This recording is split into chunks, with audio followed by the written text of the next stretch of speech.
Hey guys, so the video down below is actually for me. This was my first analysis regarding the first Democratic debate, and I had declared that Tulsi Gabbard was the winner. But I said something else, and I think that it's ringing true even to this day. I was talking about the prospect of Andrew Yang possibly overpowering Bernie Sanders in some way. Now, if you guys have been watching the news, Bernie Sanders has had a heart attack at the age of 78. I think the writing's on the wall at this point, folks. I think Bernie Sanders is either going to have to throw in the towel, hang up his cleats, and go home and rest. As Jericho Green would say, have as much tapioca pudding as he wants. Or he can continue to campaign 7 days a week and possibly die on the campaign trail from another heart attack. These things tend to happen at that age. And, keep in mind, people that have been much younger have had heart attacks and they haven't been able to recover. So Bernie Sanders has those two options as far as I'm concerned. It's not going to end well for him either way. I think it would end well better, to be honest, if he were to hang up his cleats. But that's something that his supporters don't want. They want him to die on the campaign trail because they want him to be made into a martyr. It's really that simple, folks. It's kind of a testament to the mindset of his core supporters. And, I've certainly butted heads with them in the past, IRL and via YouTube. But anyways,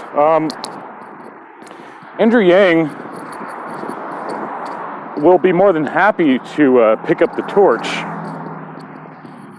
from Bernie Sanders and continue that socialist endeavor of taking over the United States and making it a socialist utopia or whatever.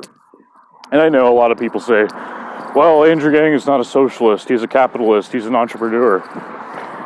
Most Americans, when they look at his policies, as well as Bernie and the rest, they say, okay, these people are literally using the means of government to redistribute wealth, or distribute wealth, however you want to look at it.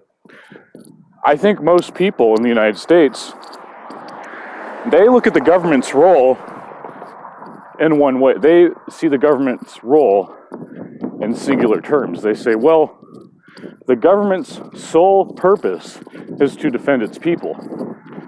And you could even argue it's not even that. You could even look at the Second Amendment and say, well, this is the reason why we have the Second Amendment. So we can bear arms, we can maintain a well-regulated militia, and not have to rely on the government, not have to, fork out some money from our wallets and give it to Big Brother. So,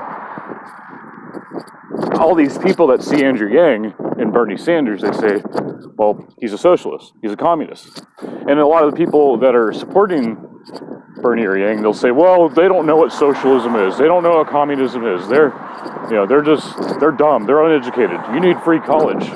I actually had an Andrew Yang supporter say that to me in a comment section of one of my videos. He said, oh, you're clearly very uneducated, you need free college.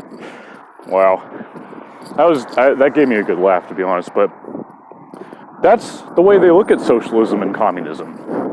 And you're not going to change their minds, which is why you need to put forth your propaganda regarding, or for Bernie Sanders and Andrew Yang. And I will say with Andrew Yang, the meme campaigning has been a lot better. I mean, they have the Chairman Yang Facebook page up. They've got the hashtag Yang Gang and all that stuff. Excuse me. And part of me thinks that it's not necessarily organic. A part of me thinks that's coming from Andrew Yang's own campaign, which is totally fine. I'm not attacking him on that basis, but it's just something to be noted. It would certainly indicate that his support isn't as organic as they're trying to make it look. But I digress. Anyways, Bernie Sanders, he's getting old. I said this in my previous video. Check the video out down below in the description that Andrew Yang is going to overpower Bernie Sanders. Not necessarily in the debate, but in terms of presence. on the campaign trail. He just has more energy, not by much. And he ends up, breaking down and crying over gun violence, and probably drinks heavily. He sweats. My God, have you seen him? He's got a really bad problem. I mean, I thought I had a sweating problem. Anyway, I'm sorry. I'm kind of, resorting to sophomore jabs here. But in all seriousness, I mean, look, Andrew Yang is going to overpower Bernie Sanders. There's really not much else I can say about that. But yeah, let me know what you guys think. All right, guys, thank you so much for watching. God bless, and I'll see you later.